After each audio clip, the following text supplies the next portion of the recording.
हमने प्रोबेबिलिटी में बात कर ली सैंपल स्पेस क्या होता है और सारे बेसिक अंडरस्टैंडिंग भी कर ली। आज बात करने वाले हैं एक्सियोमेटिक अप्रोच की एंड कैसे एक्चुअल में आपको प्रोबेबिलिटी के क्वेश्चंस को सॉल्व करना है। So hello everyone, my name is Raj and welcome back to the channel. शुरू करते हैं with axiomatic approach to probability से। अब इसका मतलब क्या होता है, बात को समझते हैं। जैसे कि एस है, सैंपल स्पेस है, किसी भी रैंडम एक्सपेरिमेंट की वो सैंपल स्पेस हो सकती है। देन जो प्रोबेबिलिटी पी होगा एक रियल वैल्यूड फंक्शन होगा जिसका डोमेन जो इनपुट ले सकता है वो प्रोबेबिलिटी, वो जो इनपुट होगा वो सैंपल स्पेस के ही एलिमेंट्स होंगे और जो उनका आउटपुट आएगा वो 0 और 1 के बीच आएगा। ये बताता है एक्सियोमेटिक अप्रोच का मतलब स्टैंडर्ड। तो जो फंक्शन डिफाइंड होता है पी ऑफ एस, ये तुम्हारा डोमेन है और ये तुम्हारी रेंज है, जैसे फंक्शंस नॉर्मली डिफाइंड होते हैं। और ये जो फंक्शन है इन एक्सियम्स को सेटिस्फाई करेगा। किसी भी इवेंट के लिए प्रोबेबिलिटी जो होगी वो हमेशा 0 और 1 के बीच में लाई करेगी। ये तो हमें पता था, हमने ऑलरेडी लास्ट वीडियो में इसको डिस्कस किया था। उसके बाद अगर मैं पूरे सैंपल स्पेस के एक साथ लेना चाहूँ प्रोबेबिलिटी तो वो 1 होगी।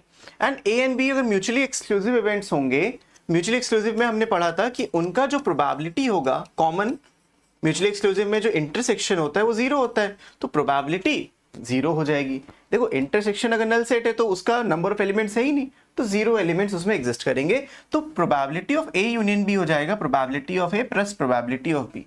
अब इसको हम अलजेब्रा ऑफ प्रोबेबिलिटी में भी करेंगे। बाय द वे जो एक्चुअल फॉर्मूला होता है प्रोबेबिलिटी का, वो फॉर्मूला होता है, यहाँ पे मैं लिख देता हूँ आपके लिए, कि अगर आपके पास दो इवेंट्स हैं ए एंड बी, इनका अगर आपको यूनियन निकालना है तो आपको ये फॉर्मूला यूज करना पड़ेगा, probability of A plus probability of B minus probability of A intersection B. ये आगे वाले एक्सरसाइज में आपको मिलने वाला है, लेकिन अभी के लिए इतना समझो, जब इंटरसेक्शन ही 0 है, म्यूचुअली एक्सक्लूसिव इवेंट्स में क्या होता है, इंटरसेक्शन 0 हो जाता है, तो ये पार्ट 0 हो जाता है, तो A union B P A plus P B के बराबर हो जाता है।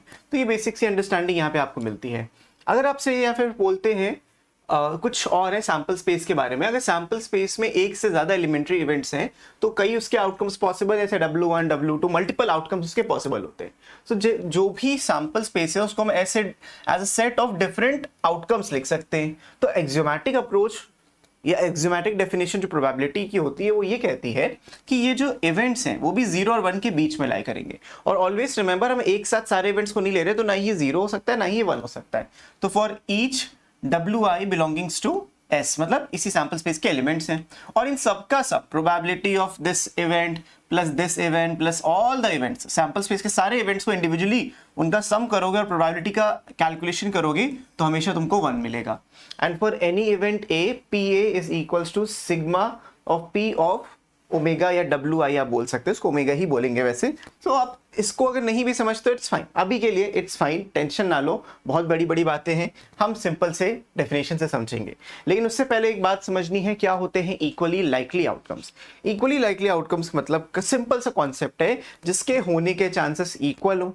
तो कोई भी आप डाइस को थ्रो करते हो तो 1 से लेके 6 तक कि कोई भी नंबर आने के जो चांसेस है वो इक्वली लाइकली हैं। आप समझे, इक्वली लाइकली का मतलब इक्वल प्रोबेबिलिटी है हर एक इवेंट के अकर होने की।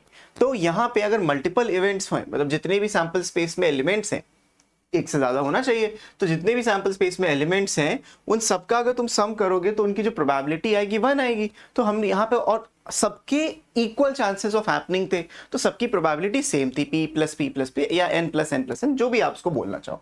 तो यहाँ से p की वैल्यू जो होती है वो 1/n आता है, where n is the total number of elements in the sample space. Simple सा कॉन्सेप्ट है, सब इक्वली लाइकली है। जैसे अगर एक डाइस का एग्जांपल लें, उसमें n 6 है। एलिमेंट्री इवेंट्स की हम बात कर रहे हैं, कंपाउंड इवेंट्स की नहीं। तो एलिमेंट्री इवेंट्स में टोटल इवेंट्स कितने ही 1 आ सकता है, 2 आ सकता है, 3 आ सकता है, 4 आ सकता है, 5 आ सकता है और 6 आ सकता है। ठीक है, तो ये 6 इवेंट्स यहाँ पे एग्जिस्ट करते थे, तो इनमें से कोई भी नंबर आने के जो चांसेस थे वो इक्वली लाइकली थे। ठीक, एक कॉइन को टॉस करोगे, हेड और टेल इक्वली लाइकली, दोनों के 50-50% चांस है। तो यहाँ पे इक्वली लाइकली का मतलब ये होता है उसकी प्रोबेबिलिटी 1/n होती है। अब हम बढ़ते हैं क्लासिकल डेफिनेशन ऑफ प्रोबेबिलिटी के। तो क्लासिकल प्रोबेबिलिटी डेफिनेशन हमें ये कहती है, और ये डेफिनेशन से आप क्लास 11th में, क्लास 12th में एंड जिंदगी भर कोई भी प्रोबेबिलिटी का क्वेश्चन सॉल्व करते हो। यहाँ पे क्या अप्रोच होती है, अप्रोच ये होती है कि प्रोबेबिलिटी का मतलब है चांस, कोई भी चीज का होने का क्या चांसेस है या क्या परसेंटेज वैल्यू है, राइट। कितनी प्रोबेबिलिटी, आप खुद उसको बोलते हो कितने चांसेस हैं, क्या अनसर्टेनिटी, कितने सर्टेनिटी से मैं कह सकता हूं कि ये चीज हो सकती है।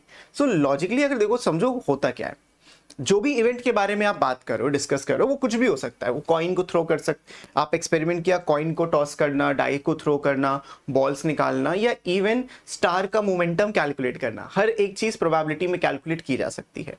हाँ, सबका कैलकुलेशन का एक अप्रोच डिफरेंट होता है, कुछ प्रोबेबिलिटी डिस्क्रीट होती हैं, कुछ कॉन्टिन्यूस होती हैं। क्लास 11th में हमारे में सिर्फ डिस्क्रीट प्रोबेबिलिटी और बहुत ही बेसिक प्रोबेबिलिटी दी है। क्लास 12th में कॉन्टिन्यूस प्रोबेबिलिटी भी आती है, जिसको हम नॉर्मल डिस्ट्रीब्यूशन बोलते हैं, वो बात की बात है। लेकिन अभी क्लासिकल प्रोबेबिलिटी डेफिनेशन आपको ये कहती है कि the number of outcomes favourable to E क्या है, कोई भी इवेंट जिसके रेफरेंस में आप बात कर रहे हो। अगर आप डाई को थ्रो करते हो तो उसकी सैंपल स्पेस में आपको मिलता है 1 2 3 4 5 6, ठीक है, ये सैंपल स्पेस बन गया। अच्छा लिखा है यहाँ पे, अगर आपने डाई को रोल किया तो आपको सैंपल स्पेस मिलती है 1 2 3 4 5 6। अब इवेंट आप डिफाइन करते हो, क्वेश्चन डिफाइन करके आपको देता है कि ये इवेंट होना है। अब जैसे इन्होंने बोला गेटिंग एन ऑड नंबर, अब 1 से लेके 6 में कितने ऑड नंबर्स आते हैं, 1 है, 3 है, 5 है, देयर आर 3 ऑड नंबर्स। तो मेरा जो इवेंट है वो ये कह रहा है कि ऑड नंबर चाहिए, और फेवरेबल आउटकम्स कितने ऑड नंबर के, 3 है। तो यही बात है कि भाई कितने आउटकम उसको फेवर कर रहे हैं जो आप डिफाइन कर रहे हो, जिस इवेंट को आप डिफाइन करना चाह रहे हो। तो यहां पे 3 कर रहे हो तो 3/6। नीचे हमेशा number of elements in sample space आता है। यही होता है एक्सियोमैटिक अप्रोच या classical definition of probability, favourable upon total. किसी भी इवेंट की प्रोबेबिलिटी कैलकुलेट करने का जो तरीका है वो है favourable upon total number of favourable outcomes divided by the total number of outcomes, ठीक है। अब यहां पे देखो, एक डाइस थ्रो करोगे तो 6 आउटकम्स हैं। अगर आपने 2 डाइस थ्रो किए, इसके बारे में भी हम लोग ऑलरेडी डिस्कस कर चुके हैं जब सैंपल स्पेस बनाई थी, तो एक डाइस में 6 आउटकम्स, दूसरे डाइस में भी 6 आउटकम्स, सो टोटल 36 आउटकम्स हो गए। अब मैं आपसे सवाल करूं कि सारे नंबर सेम होंगे, मतलब जब भी आप थ्रो करते हो, 2 डाइस को आप थ्रो करते हो, क्या प्रोबेबिलिटी कि दोनों डाइस पे सेम नंबर आएंगे? अब ऐसा तब हो सकता है जब 1 1 2 2 3 3 4 4 5 5 या 6 6 हो। So in total 36 possibilities, there are 6 possibilities जिसमें ये हो सकता है। सो आंसर 1 and 6 हो जाएगा। सिंपल सा कॉन्सेप्ट है, ठीक है। हम फ्रैक्शन में वैल्यू जरूर लिखते हैं, ये वैल्यू 0 और 1 के बीच में होती है, तो हम इसको परसेंटेज में भी we can represent it with the help of percentages as well। इतना समझ लो, बहुत इजी सा कॉन्सेप्ट। So 1/6 is actually 16.66%। कैसे आया भाई? 100 से मल्टीप्लाई डिवाइड किया तो डिवाइड हुआ, परसेंटेज सिंबल में गया, 100/6 16.66 होता है। तो ये होता है भाई बात आपकी क्लासिकल डेफिनेशन ऑफ प्रोबेबिलिटी की। अगर आप ये इवेंट बोलता कि getting a number less than 5, अब इसमें 4 हमारे फेवरेबल हो गए क्योंकि 5 से छोटे 1 2 3 4 4 हो गए, तो 4/6 तो 2/3 आपका आंसर 66.67% आंसर आ जाएगा। सो आई होप आपको समझ में आ रहा है कि क्या होता है classical definition, favourable upon total करना, और कुछ इसमें बहुत बड़ी बात नहीं है। बड़ी बात यह है कि हमें टोटल केसेस निकालने हैं और फेवरेबल केसेस निकालने हैं और उनको देखना है। अब ये केसेस कैसे कैलकुलेट करना है, याद करो वो दिन जब हमने परम्यूटेशन कॉम्बिनेशन पढ़ा था। इसी दिन के लिए आज मैंने तुमको पढ़ाया था permutation combination and fundamental principle of counting. So you need to count, और काउंटिंग का सबसे बेस्ट अप्रोच क्या है? कॉम्बिनेशन। सो कॉम्बिनेशन का यूज यहां पे आपको करना ही करना है। तो अगर अभी तक कॉम्बिनेशन नहीं देखा, आई बटन पे क्लिक करो, जाओ पहले कॉम्बिनेशन का पूरा वीडियो देख के आओ। उसके बाद है odds in favour and odds against an event. अब किसी के होने के जो चांस हैं वो फेवर वाली बात होती है, मैं किसी के अगेंस्ट बोला ये तो हो ही नहीं सकता, तो मैं इसके ऑड्स इन अगेंस्ट की बात करता हूं। फेवर में मतलब कितना मैं चाहता हूं वो हो या कितना उसके चांसेस है होने के, तो वो फेवर वाली बात आ गई। अगेंस्ट मतलब तुम उसके अगेंस्ट ही हो। तो अगर मैं बोलूं कि आज इंडिया और ऑस्ट्रेलिया का मैच है, इंडिया के जो जीतने के ऑड्स है वो 3:2 है, इसका मतलब ये नहीं होगा कि 150% है। 3:2 मतलब कि अगर 5 मैचेस पिछले हुए हैं इंडिया और ऑस्ट्रेलिया में, तो वो 3 मैचेस इंडिया जीता है और 2 मैचेस ऑस्ट्रेलिया जीता है। तो इस ट्रेंड से, अब 5 नहीं 50 हुए होंगे, 100 हुए, जितने भी हुए हो, रेशियो ये बन रहा था कि पिछले जो ट्रेंड्स हैं, हर 5 मैच में 3 मैच इंडिया जीतता है और 2 मैच ऑस्ट्रेलिया जीतता है। सो इंडिया के जीतने के चांसेस 3/2 है? नहीं, इंडिया के जीतने के चांसेस हर 5 मैचेस में 3 है। नीचे वो नंबर आता है जो इन दोनों नंबर्स का सम होता है। तो ऑलवेज रिमेंबर, ये जो नंबर आपने लिखा ये इंडिया के फेवर का नंबर है, इंडिया जीतेगा, इसके क्या चांसेस है? 3/5। लेकिन अगर अब यही मैं तुमसे पूछ लूं कि इंडिया के हारने के क्या चांसेस है, अब ऑब्वियसली अगर इंडिया हारेगा तो उसके अगेंस्ट ऑड्स हो जाएंगे। तो भाई ये इंडिया को जिता रहे थे, यहां तुम ऑस्ट्रेलिया को जिता रहे थे, तो इंडिया के हारने के चांसेस 2/5 हो जाएंगे। हारना जीतना एक चीज तो करोगे ही करोगे, तो इसका सम और इसका sum should be equal to 1। I hope this is clear. और यही इन्होंने बोला है, अगर किसी भी इवेंट के होने का ऑड्स इन फेवर, अगर ऑड्स इन फेवर बोलते हैं A/B, तो उसकी प्रोबेबिलिटी हो जाती है A/A+B। अगर ऑड्स अगेंस्ट E बोलते हैं तो E, देखो फेवर में A/B था, अगेंस्ट करोगे तो B/A हो गया, इसका रिवर्स हो जाता है। तो इंडिया का जो ये फेवरेबल था, अगर मैं इसके अगेंस्ट की बात करूं, odd in against, so odd in against will be 2:3। तो ये जो नंबर है बताता है अगेंस्ट उसके, और ये फेवर हो जाएगा। अगर फेवर की बात करेंगे तो पहला नंबर फेवर बोलेगा और जो दूसरा नंबर होगा वो अगेंस्ट। लेकिन प्रोबेबिलिटी क्या होगी, इन दोनों नंबर्स का सम, ये टोटल केसेस हैं, और जो एक पर्टिकुलर फेवर है तो ये फेवर है, अगेंस्ट है तो ये वाला फेवर है। इंडिया के जीतने के चांसेस ऐसे आप कैलकुलेट करोगे। तो अगर ऑड्स इन फेवर बोला गया है तो odds in favour of E will always be P/1 - P, अगर प्रोबेबिलिटी आपको दी गई है, ठीक है, ऐसे प्रोबेबिलिटी दी गई है तो उससे आप odds in favour and odds against भी निकाल सकते हो। तो एग्जांपल अभी क्वेश्चन से हम लोग देखेंगे कि क्या करना है। अब प्रोबेबिलिटी ऑफ इवेंट नॉट ई, किसी इवेंट के ना होने की क्या प्रोबेबिलिटी होती है, इसको भी हम लोगों ने पढ़ा था जब सेट्स के बारे में मैंने दोबारा आपको पढ़ाया है। मान लो ये इवेंट होने की प्रोबेबिलिटी है, सो इवेंट ना होने की प्रोबेबिलिटी इस गोले के बाहर सब कुछ है, दिस इज इवेंट ना होने की प्रोबेबिलिटी। और रिमेंबर ये सैंपल स्पेस, जो ये रेक्टेंगल है, this will always remember the represent the sample space, ठीक है। आई hope this is also clear, simple सा कॉन्सेप्ट है। और आपको ये समझना है कि किसी भी चीज के होने की और किसी भी चीज के ना होने की जो प्रोबेबिलिटी होगी, it will always add up to 1। किसी भी चीज के होने की एंड किसी भी चीज के ना होने की जो प्रोबेबिलिटी होगी, it will always add up to 1। So I hope this concept is also clear. अब बढ़ते हैं हम आगे एक्चुअली एक्सरसाइज 12.3 पे। अब इसके क्वेश्चंस को हमें डिटेल में समझना है ताकि आप प्रोबेबिलिटी को एक बहुत अच्छे तरीके से समझ पाओ, और जहां पे जो चीज आती जाएगी मैं आपको बताता रहूंगा। जैसे कार्ड्स के बारे में मैं ऑलरेडी डिस्कस कर चुका हूं, बॉल्स के क्वेश्चंस भी होंगे, अभी यहाँ पे डाइस के भी होंगे, तो हर चीज क्वेश्चंस के साथ रिप्रेजेंट करेंगे। लेकिन हर क्वेश्चन को करने से पहले आपको वीडियो को पॉज करना है, खुद सॉल्व करना है, देन सोल्यूशन देखना है। तो पहला वीडियो पॉज करो, देन सोल्यूशन देखो। स्टार्ट करते हैं क्वेश्चन नंबर 1 से। यहाँ पे डाइस की बात की है, और डाइस कुछ भी बोल सकते हैं। A die is thrown once. What is the probability of getting a prime number greater than or equal to 3? So whatever they are asking, first make the sample space. So sample space यहाँ पे आपका बनेगा 1 2 3 4 5 6। एक dice पे 6 numbers होते हैं, तो ये 6 नंबर्स का आपने सैंपल सेट बना दिया। पहला ये बोल रहे हैं कि what is the probability of prime number. आप अलग से एक सेट बना के भी दिखा सकते हो, बट हम डायरेक्टली ऐसे भी लिख सकते हैं, probability of prime number. So the prime number यहाँ पे कौन कौन से होते हैं, 2 3 एंड 5। तो 3 प्राइम नंबर है और टोटल केसेस आपके 6 थे। The other way of doing this is कि आप एक सेट बनाओ प्राइम नंबर का इसमें। सो प्राइम नंबर का जो सेट बनेगा इसी का सबसेट होना चाहिए 2 3 एंड 5। उसके बाद आप लिखोगे कि जो number of elements of prime जो थे वो थे 3, number of elements of sample space वो थे 6। ये आ रहा है number of elements of prime divided by number of elements of sample space. आपको यही करना है, यही होता है क्लासिकल डेफिनेशन, और ये करना भी है आपको, तो इसमें भूलना नहीं। सेकेंड है probability of a number greater than और इक्वल टू 3।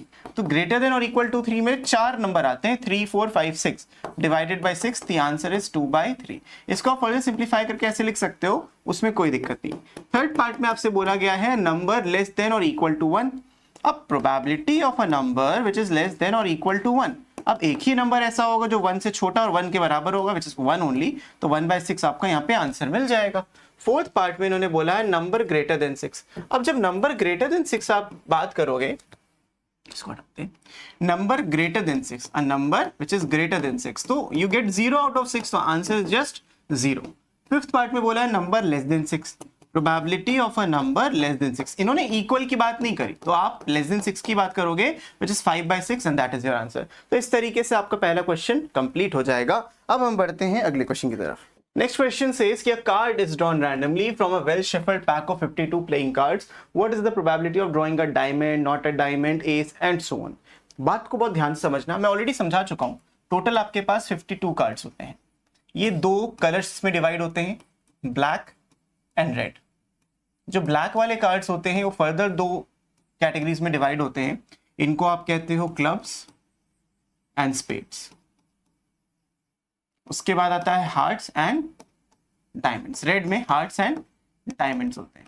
अब ये इक्वल डिवीजन में होते हैं, मतलब अगर 52 कार्ड्स आप शुरू करते हो तो 26 ब्लैक होते हैं, 26 रेड होते हैं, फिर 13 क्लब्स, 13 स्पेड्स और 13 हार्ट्स होते हैं और 13 डायमंड्स भी होते हैं।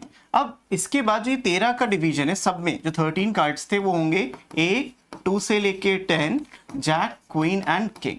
तो ये नीचे वाले जो 3 कार्ड्स हैं, मतलब ये तो 10 कार्ड्स हो गए, बचे हुए 3, इनको हम फेस कार्ड्स या फिर पिक्चर कार्ड्स भी कहते हैं। तो एक क्विक आपका क्रैश कोर्स हो गया कि कार्ड्स कैसे डिफाइंड होते हैं, लेकिन मैं ऑलरेडी इसको डिटेल में समझा चुका हूं, तो उसके लिए आप पिछला वीडियो देख सकते हो, अगर नहीं देखा तो। देख चुके तो तुम्हें पता ही है। यहाँ पे आते हैं पहले पार्ट पे। पहले पार्ट में बोला है what is the probability of getting a diamond. तो प्रोबेबिलिटी ऑफ डायमंड आप अंदर लिख लोगे। सो डायमंड अपने पास सिर्फ 13 है, तो आप लिखोगे 13/52, तो आंसर इज 1/4। सेकेंड पार्ट में बोला है what is probability of not diamond. Always remember, जो ये नॉट वाला केस बनता है, ये मैंने आपको बताया अभी, ये always 1 minus probability of diamond आएगा। 1 माइनस प्रोबेबिलिटी ऑफ डायमंड, या तो कार्ड डायमंड होगा या तो कार्ड डायमंड नहीं होगा। तो 1 माइनस 1/4 इज 3/4। इस चीज को आप नॉर्मल डेफिनेशन से भी कर सकते थे। सिर्फ 13 डायमंड्स होते हैं, बचे हुए 39 नॉट डायमंड्स, 39/52, तब भी 3/4 ही मिलेगा। थर्ड पार्ट में बोला गया एक एस। देखो हर 13 कार्ड में एक एस आता है, तो हर 13 के उसमें सूट में एक एक एस है। सो टोटल तुम्हारे पास 4 एस है। टोटल मेरे पास 4 एस है आउट ऑफ 52, तो आंसर इज 1/30। ये हो गया पहले 4 पार्ट के आंसर। फिफ्थ पार्ट में बोला है an ace of spades. Ace of spades, spades का एक ही एस होता है। सो फिफ्थ पार्ट का आंसर यहाँ पे हो जाएगा 1/52। मैं सिर्फ आंसर अब लिख दे रहा हूँ, पूरा नहीं लिख रहा, आपको लिखना ऐसे ही जैसे मैंने लिखा था। अब ब्लैक का टोटल ब्लैक कार्ड कितने होते हैं 26 आउट ऑफ 52, तो आंसर इज 1/2। उसके बाद सेवेंथ पार्ट देखिए। सेवेंथ पार्ट में बोला है not a black card. Not a black card मतलब रेड कार्ड 26/52, और 1 माइनस 1/2 भी कर सकते थे। फिर नाइन्थ पार्ट में बोला गया है अ पिक्चर कार्ड और अ स्पेड।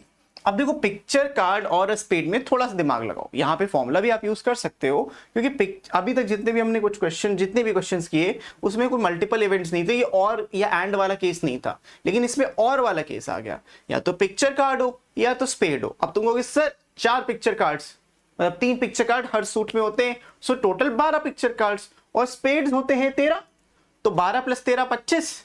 यही गलत हो जाओगे। क्यों गलत हो जाओगे? बात गहरी, बस बात इतनी सी है कि जो 13 स्पेड्स थे, जो 13 ये स्पेड्स थे, इसमें ये 3 पिक्चर कार्ड्स तो इंक्लूडेड थे ना, तो इन 3 पिक्चर कार्ड हटा दो। वो स्पेड जो पिक्चर कार्ड नहीं है सिर्फ 10 होते हैं, और टोटल पिक्चर कार्ड्स 12 होते हैं, तो 10 और 12 22 बनता है। तो इसका आंसर आएगा 22/52। 11/26 is the answer. So I hope ये वाला कॉन्सेप्ट समझ में आ गया होगा। अ किंग और 9 ऑफ हार्ट्स और 3 ऑफ स्पेड्स। एक किंग हो सकता है और 9 ऑफ हार्ट्स हो सकता है और 3 ऑफ स्पेड्स। अब हमारे पास एक ही कार्ड ऐसा होगा जो 9 ऑफ हार्ट्स कहलाएगा, एक ही कार्ड ऐसा होगा जो 3 ऑफ स्पेड्स कहलाएगा, लेकिन किंग 4 होंगे, क्योंकि किंग का सूट उन्होंने डिफाइन नहीं किया। तो 4 किंग, एक ये, टोटल 6 कार्ड्स हो जाएंगे। इसका आंसर होगा 6/52 एंड यू आर डन। तो ये मल्टीपल तरीके थे क्वेश्चन सॉल्व करने के। आई होप दिस इज क्लियर। अभी हम कोई अलजेब्रा पे आ ही नहीं रहे हैं कि इतना करना है, एडिशन थ्योरम लगाना है, कोई थ्योरम नहीं बताया मैंने अभी तक आपको, और जरूरत भी नहीं है अभी थ्योरम की। मैंने नॉर्मल सिर्फ ऑब्जर्वेशन से आपको समझाया कि इतना सैंपल स्पेस है तो आप इतना इतना निकाल सकते हो। उसके बाद आता है ये question, a bag contains 9 discs of which 4 are red, 3 are blue and 2 are yellow. Discs are similar in shape and size. If a disc is drawn from the bag, then what is the probability it is red? पहले part में बोला है कि red disk की क्या probability है। So total आपके पास 4 red 3 blue 2 yellow, total आपके पास 9 डिस्क थी, जिसमें से 4 रेड थी, तो आंसर आ जाएगा 4/9।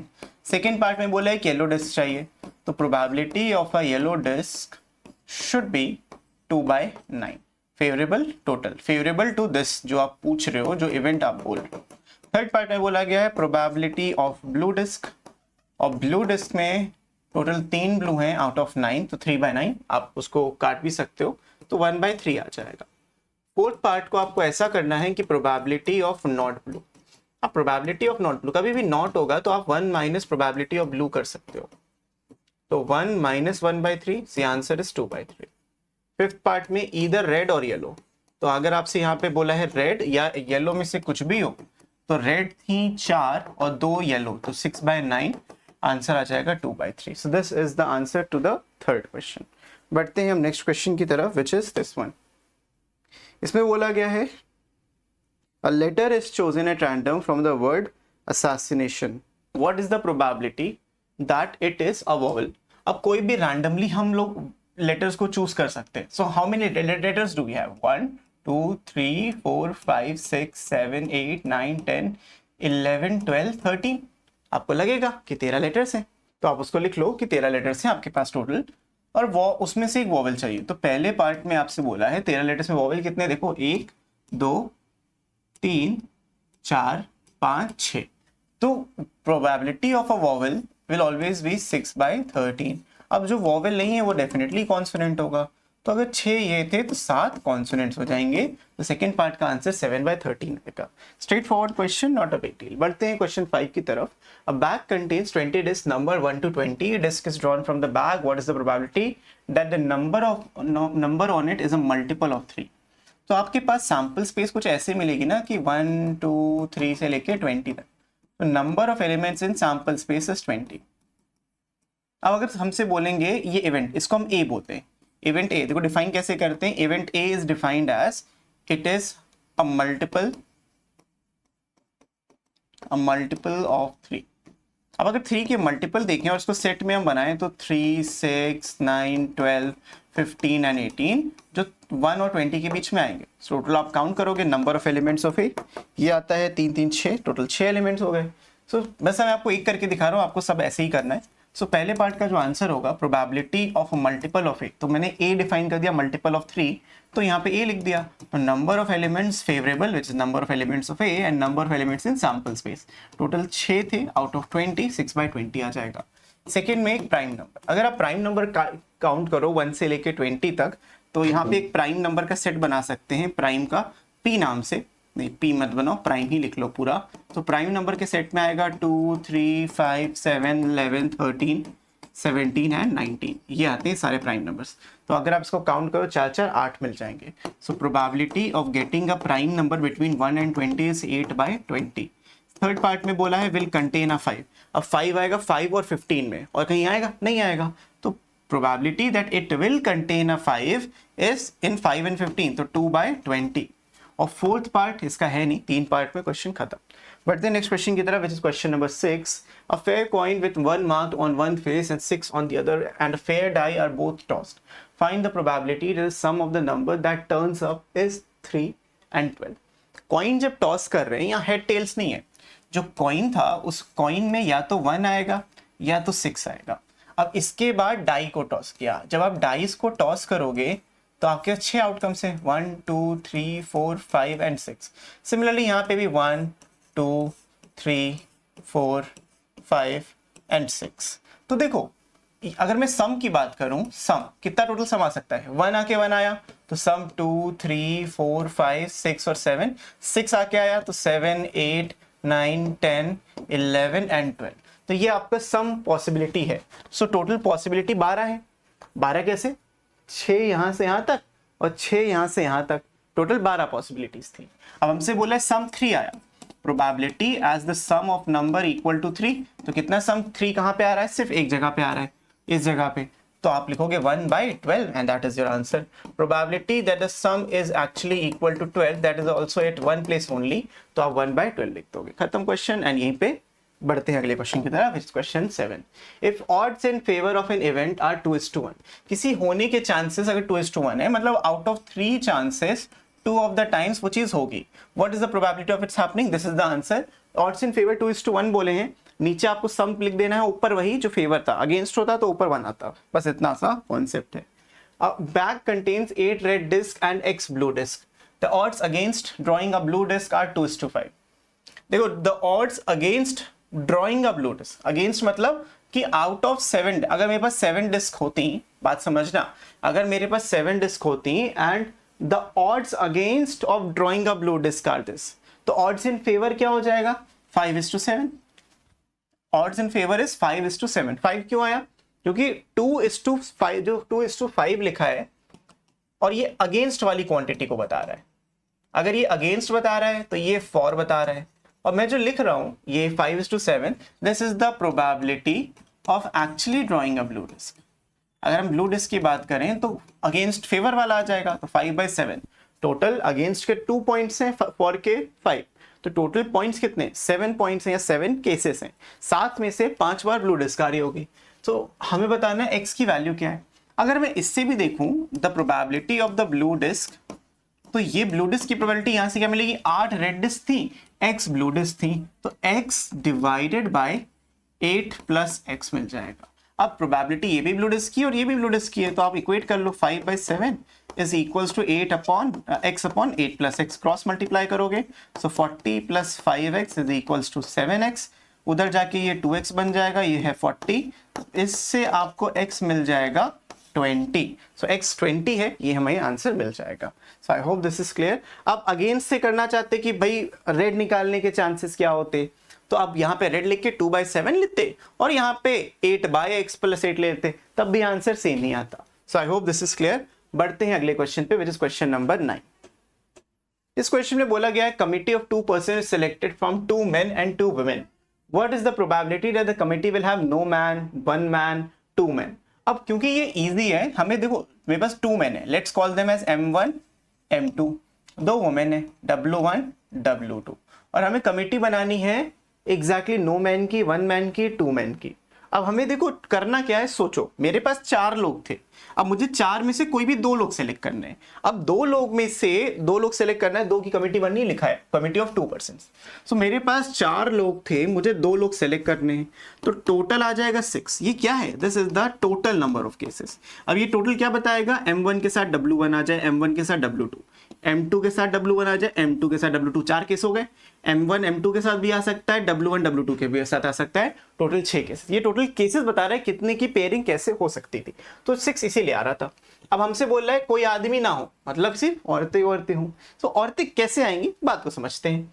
देखो कैसे आप लिखते हो, प्रोबेबिलिटी ऑफ नो मैन, कोई भी आदमी ना हो, मतलब दोनों हो, दोनों की दोनों औरतें हो, तो अगर दोनों की दोनों औरतें हो तो 2 औरतों में से दोनों औरतें हमें ले लेनी है, divided by 4C2। Remember this notation.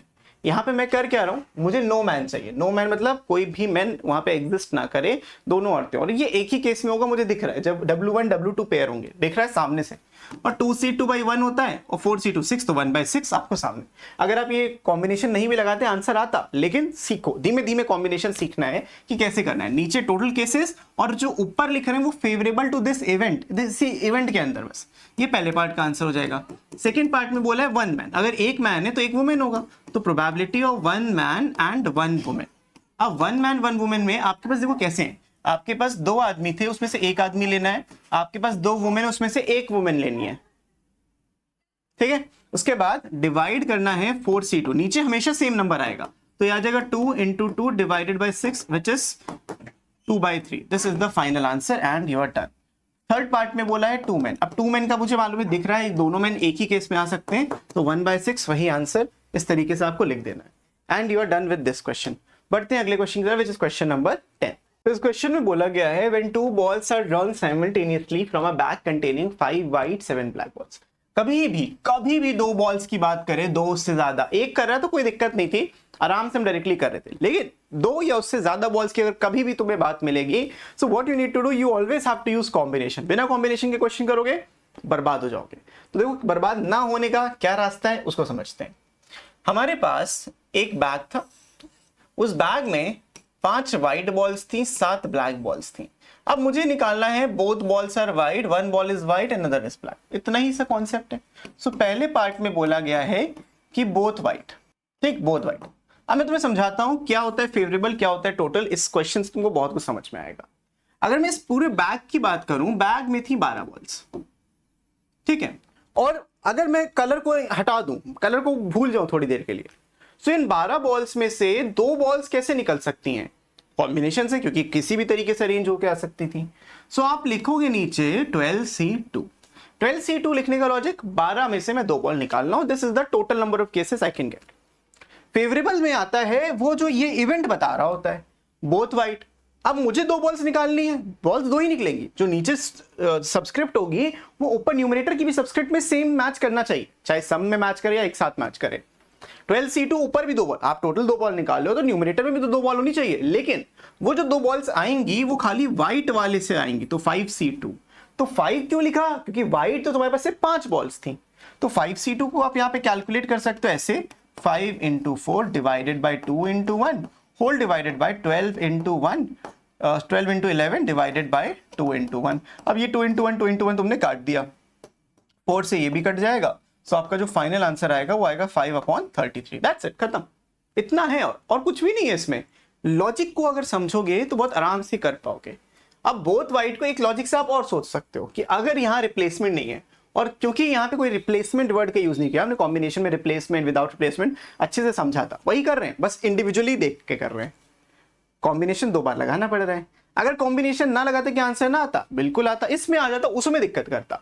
Both balls are white का मतलब क्या है, आपके पास टोटल कितनी 12 बॉल्स थी और आपके पास इनिशियली 5 बॉल्स ऐसी थी जो व्हाइट थी। अब एक बॉल निकल गई, ये 5/12 लिखने का मतलब ही है कि आप एक व्हाइट बॉल निकाल दिए। अब आपके पास बची 11 बॉल और यहां पे 4 बॉल्स, तो ये कट जाएगा, आंसर 5/33 यहां से भी आएगा। तो अगर मैं कॉम्बिनेशन ना भी यूज करता आंसर आता, लेकिन मेक कॉम्बिनेशन अ हैबिट, क्योंकि इससे ये वाला आंसर नहीं आएगा जो नॉर्मल वाला मेथड है, कॉम्बिनेशन से सारे आंसर आएंगे।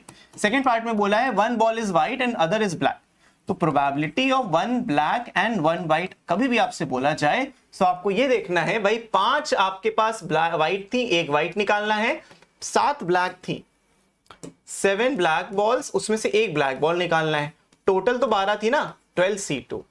मैंने अभी आपको क्या बोला था, जो सबस्क्रिप्ट डिनोमिनेटर में होगी वही न्यूमरेटर में भी होगी, सम के फॉर्म में भी हो सकती है। नीचे भी आप 2 बॉल्स को निकाल लो, ऊपर भी आप 2 बॉल्स को निकाल लो, लेकिन डिफरेंट तरीके से निकाल लो।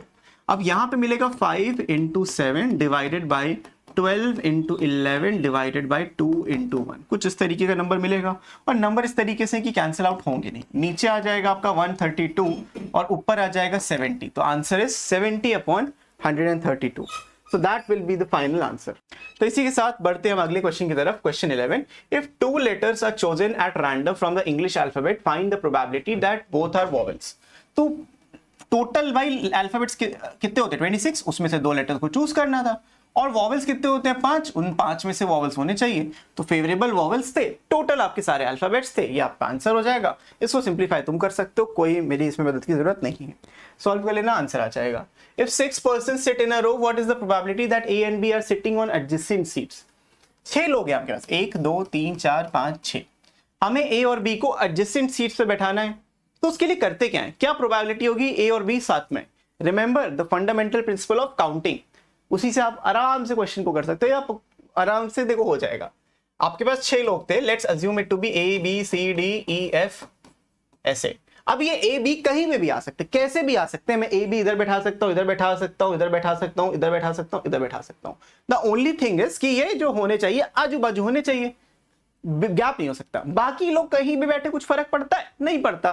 तो करेंगे क्या, इस ए बी को एक यूनिट मानना है, जैसे परम्यूटेशन में करते थे वैसे ही ए बी को एक यूनिट मानो, तो यूनिट 1 2 3 4 5, 5 लोग हैं आपके पास। तो instead of thinking there are 6 people, think of it as there are only 5 people, क्योंकि ये दोनों तो हमेशा साथ रहेंगे, मतलब जन्म जन्म का साथ में ये लोग। तो आपके पास जो टोटल केसेस होंगे, टोटल जो केसेस बनेंगे वो तो होंगे 6 फैक्टोरियल। 6 फैक्टोरियल क्यों? क्योंकि अगर ए बी पे रिस्ट्रिक्शन ना होती, कहीं पे भी कैसे भी बैठते, तो 6 फैक्टोरियल तो तुम लिखते। और जो फेवरेबल है कि A be always together, A and be always together, अगर हम ए बी को ऑलवेज टुगेदर रखेंगे तो मुझे मिलेगा 5 फैक्टोरियल, क्योंकि 5 यूनिट अरेंज करने थे, और ए बी को बी ए बी अरेंज कर सकते हैं, तो इनटू में 2 फैक्टोरियल भी करोगे, तो ये मिलेगा 120 इंटू 2, आंसर इधर 240 और इधर से 720 आता है। सो ऐसे कितने केसेस होंगे इसमें ए बी साथ में होंगे? फेवरेबल थे 240 और टोटल थे 720, तो आंसर आ जाएगा 1/3। That's it. लॉजिक समझ में आया? टोटल वो केसेस निकाले जब कोई रिस्ट्रिक्शन है ही नहीं, टोटल में से कोई भी 6 लोगों को कहीं भी बैठा दो तो 720 तरीके से लोग बैठ सकते हैं। अब उसमें से ए और बी को हमेशा अगर साथ रखना है, तो there are only 240 cases, favourable upon total, and you are done. Easy, hope so. बढ़ते हैं अगले क्वेश्चन की तरफ। A die has 2 faces with number 1, 1 face with number 3 and 3 faces with number 2। If the die is rolled once, find probability of getting a 2। Simple सा logic, एक 2 faces पे अगर मैं डाई के फेसेस की बात करूं और जो उसके ऊपर नंबर एग्जिस्ट करता है, 2 फेस पे 1 एग्जिस्ट करता है, एक फेस पे 3 एग्जिस्ट करता है, 3 फेस पे 2 एग्जिस्ट करता है। इसको ऐसे लिखने का लॉजिक ही ये था ताकि आप समझ पाओ कौन सी चीज कितनी बार एग्जिस्ट करती है। अगर हमसे बोलेंगे द प्रोबेबिलिटी ऑफ 2, तो मैं देखूंगा ये नंबर, मेरा नंबर 2 कितनी बार आ रहा है? 3 बार आ रहा है, तो 3/6 and you are done. Probability of 1 और 3, अब 1 और 3 टोटल 2 टाइम्स, 2 फेसेस पे, और ये 1 टाइम्स है, सो टोटल यहाँ पे आपको मिल जाएगा 3/6। और प्रोबेबिलिटी ऑफ नॉट 3, नॉट 3 के लिए आपको क्या लिखना है, 1 माइनस प्रोबेबिलिटी ऑफ 3, ऐसे करना है। कभी भी नॉट 3 बोले 1 माइनस प्रोबेबिलिटी ऑफ 3 निकालने का, तो 1 माइनस प्रोबेबिलिटी ऑफ 3 कितना है, 3 आने के जो चांस है वो एक ही फेस पर है, तो 1/6, 6 फेसेस होते हैं डाई के, तो 5/6 आपका आंसर। सारे पार्ट्स का आंसर फटाफट इस तरीके से निकाल सकते हो मजे से, बिना किसी दिक्कत के। तो बढ़ते हैं अगले क्वेश्चन की तरफ। क्वेश्चन 14 पे 2 डाइस को फेंका, what are the odds in favour of getting the sum 5। अब 2 डाइस को जब आप फेंकोगे तो 5 आ कैसे सकता है, उससे पहले ये सोचो, अगर आप 2 डाइस फेंकते हो तो टोटल आपके जो केसेस बनते हैं, कितने केसेस पॉसिबल होते हैं, 36 केसेस पॉसिबल होते हैं। तो ये जो 36 केसेस हैं, इसमें सम 5 कितनी बार आएगा, ऑब्वियस सी बात है, आप 1 के साथ 4 लोगे तो 5 मिलेगा, और इसमें 4 1 में भी 5 मिलेगा, 2 के साथ 3 लोगे तब भी 5 मिलेगा, और 3 2 के साथ भी 5 मिलेगा। तो मुझे दिख रहा है कि मेरा जो फेवरेबल केस है, मुझे सम 5 लेकर आना है, मेरा फेवरेबल है कि सम 5 आना चाहिए। टोटल जो है वो 36 केसेस हैं, लेकिन जो मेरा फेवरेबल जो मुझे चाहिए सम 5 चाहिए, तो वो सिर्फ 4 केस में आ रहा है, 5,0 तो कुछ होता नहीं है। तो पहले पार्ट का आंसर जो प्रोबेबिलिटी होगी, probability of getting a sum 5, sum is equal to 5, this is just 4/36। हमसे ये नहीं पूछा है कि ये प्रोबेबिलिटी क्या होगी, इसको आप लिखोगे 1/9। हमसे ये पूछा है कि ऑड्स इन फेवर कितने होंगे, therefore odds in favour is 1:8। 8 क्यों लिखा, क्योंकि आउट ऑफ 9 चांसेस एक बार ही ऐसा होगा कि सम 5 आएगा, बाकी के टाइम क्या होगा, 5 नहीं आएगा, तो वो 8 हो गया, तो 1:8। सवाल ऑड्स इन फेवर में पूछा था, तो ये आंसर हो गया। What are the odds against getting the sum 6, तो सम 6 कैसे आएगा, 1 5 से, 5 1 से, ठीक है, 2 4 से, 4 2 से, और एक नंबर और है 3 and 3, इसका कोई और ऑब्जर्वेशन नहीं है, बस इतना ही आएगा। तो सेकेंड पार्ट का जो आंसर होगा वो आ जाएगा 5/36, 5 केसेस हैं। लेकिन ऑड्स इन अगेंस्ट, अगेंस्ट बोला है हमसे, तो ऑड्स अगेंस्ट, अगर मैं ऑड्स इन फेवर की बात करूं, ऑड्स इन फेवर ये निकालना आसान होता है, इसलिए पहले कर लेते हैं। अगर मैं ऑड्स इन फेवर की बात करूं सम 6 आने के लिए, तो ये होंगे 5:31, इन दोनों का सम डिनोमिनेटर होना चाहिए। तो ऑड्स अगेंस्ट क्या होगा, odds against will be 31:5, मतलब आउट ऑफ 36 चांसेस 31 टाइम्स ऐसा होगा कि सम 6 नहीं आएगा। So I hope this is clear, समझ में आ रहा होगा, इजी है, कोई इतना वो डिफिकल्ट नहीं है। बढ़ते हैं हम अगले क्वेश्चन की तरफ। क्वेश्चन 15 में बोला गया है 2 cards are drawn simultaneously from a pack of 52 cards, find the probability that getting both the red cards, probability of both red। Simplification आपको करना है इसमें। अब देखो डिनोमिनेटर में 52C2 आएगा, क्योंकि आप 52 कार्ड्स में से 2 कार्ड ड्रॉ कर रहे हो और दोनों रेड चाहिए तुमको भाई, तो रेड तो 26 ही होते हैं, 26C2 डिवाइड बाय 52C2 आपका आंसर हो जाएगा। उसके बाद सेकंड पार्ट, ये पहले पार्ट का आंसर था, सेकंड पार्ट में बोला गया है getting 2 red picture cards, probability of red picture. अब डिनोमिनेटर में तो आएगा 52C2, क्योंकि 52 में आप 2 कार्ड्स निकाल लो, अभी भी डिनोमिनेटर सेम रहेगा, लेकिन न्यूमिनेटर में क्या होगा, आपका जो फेवरेबल केस है वो 2 रेड पिक्चर कार्ड्स है, और रेड पिक्चर कार्ड्स टोटल होते कितने हैं, 2 निकालने वो तो पता है, बट होते कितने, 2 ही होते हैं, तो 2C2, 2 ही नहीं सॉरी नॉट 2, कितने रेड पिक्चर कार्ड्स होते हैं। अब देखो रेड सूट, 2 रेड सूट होते हैं, रेड सूट 2 होते हैं, और हर सूट में 3 पिक्चर कार्ड होते हैं, तो टोटल आपके पास 6 पिक्चर कार्ड है, उसमें से आपको 2 निकालना है, तो 6C2 डिवाइड बाय 52C2 आपका आंसर आ जाएगा। ठीक है, अब बढ़ते हैं इस क्वेश्चन की तरफ। क्वेश्चन नंबर 16 में बोला है एक लॉटरी में person choose 6 different numbers eight random from 1 to 20 and if these 6 numbers match with the 6 numbers already fixed by the lottery he wins the prize. What is the probability of the winning the prize in this game? So देखो बच्चों, आपको इन 20 में से कोई भी 6 number choose करने की पूरी आजादी थी, कोई भी 6 नंबर आप चूज कर सकते थे।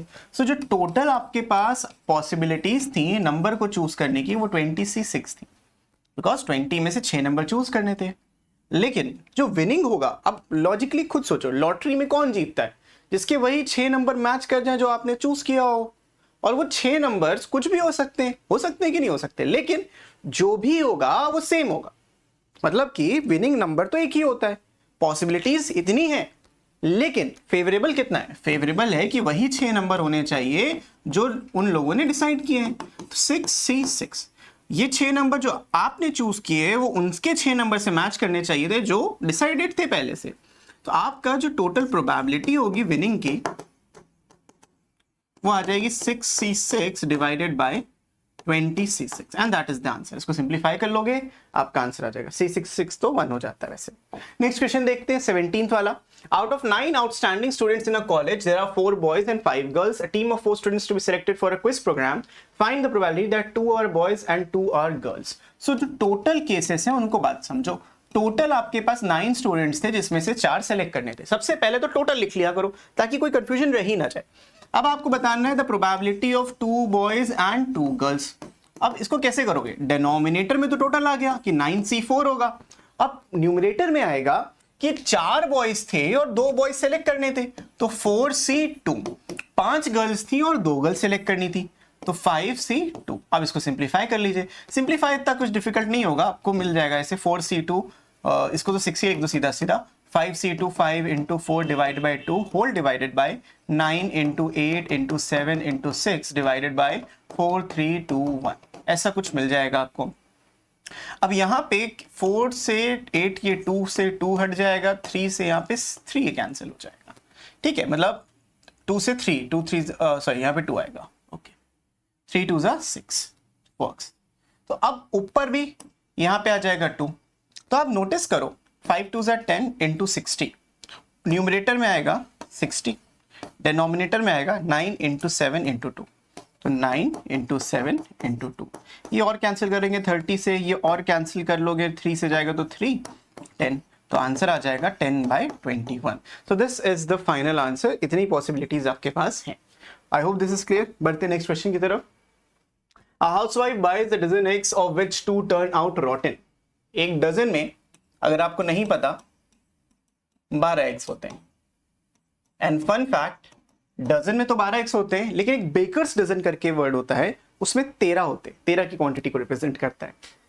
तो 12 डजन यहाँ मतलब सॉरी 12 एग्स थे, डजन नहीं 12 एग्स, एक डजन में 12 एग्स थे। Out of which 2 turn out रॉटन, मतलब कि जो 12 एग्स थे उसमें से 2 रॉटन थे एंड 10 गुड एग्स थे। ठीक है, रॉटन बैड जो भी बोलो।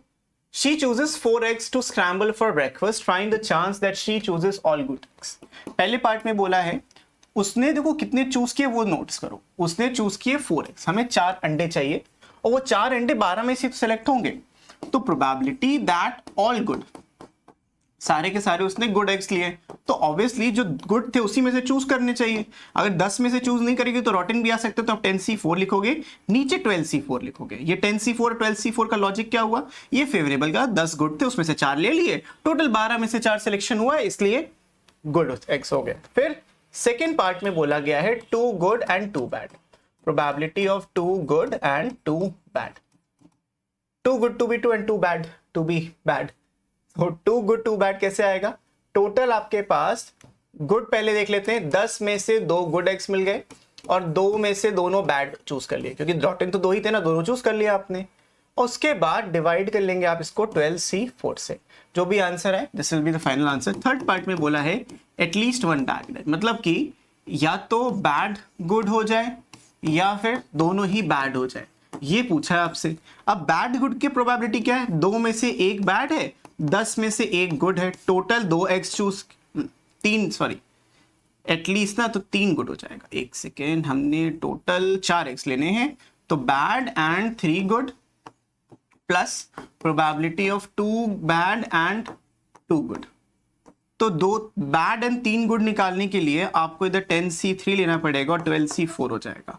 2 रॉटन में से 1 बैड आ गया, 10 गुड में से 3 गुड आ गए, टोटल 4 एग्स आपने लिए। प्लस में ये एग्जैक्टली वही है जो ऊपर लिखा है 10c2 into 2c2 divided by 12c4, 2 bad and 2 good. ये एटलीस्ट का केस बन गया जहां पे आपको कम से कम 1 बैड एग चूज करना था। क्यों करना था मुझे नहीं मालूम, लेकिन कर लिया। तो ये हो जाएगा एटलीस्ट 1 बैड एग। यहाँ पे सारे हमने पार्ट कर लिए, 3 गुड एंड 1 बैड। ओके, ये वाला रह गया, बट आई होप तुम समझ गए कि क्या करना है। तो हमने 3 पार्ट कर लिए एंड वी आर डन। ये थर्ड पार्ट का आंसर है और ये फोर्थ पार्ट का आंसर है। ठीक है, सेकंड पार्ट नहीं किया तो तुम कर सकते हो। सो रिले रेस में 6 टीम्स थी, A B C D E and F। What is the probability that A B C D finish first second third fourth respectively, मतलब इनको इन्हीं पोजीशंस पे फिक्स कर देना है।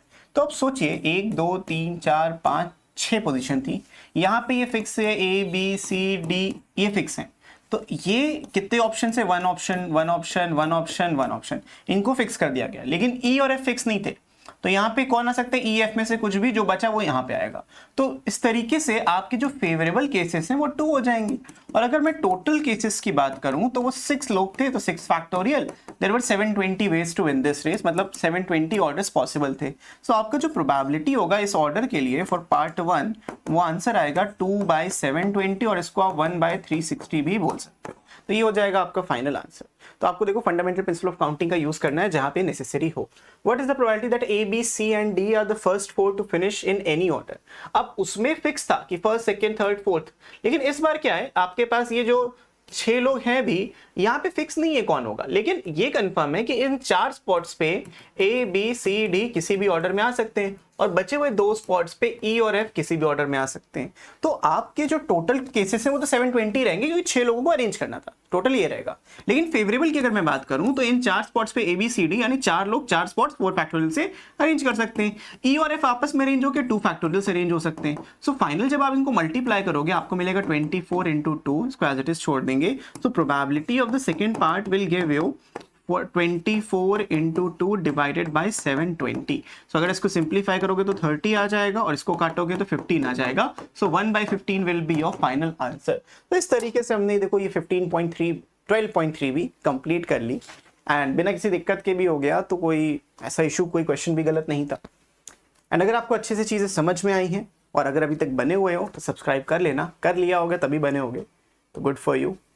एंड इस वीडियो के लिए इतना ही रखता हूं, मैं मिलता हूं आपसे नेक्स्ट वीडियो में विथ लॉज ऑफ प्रोबेबिलिटी। तब तक के लिए keep practising, keep learning, take care and bye bye.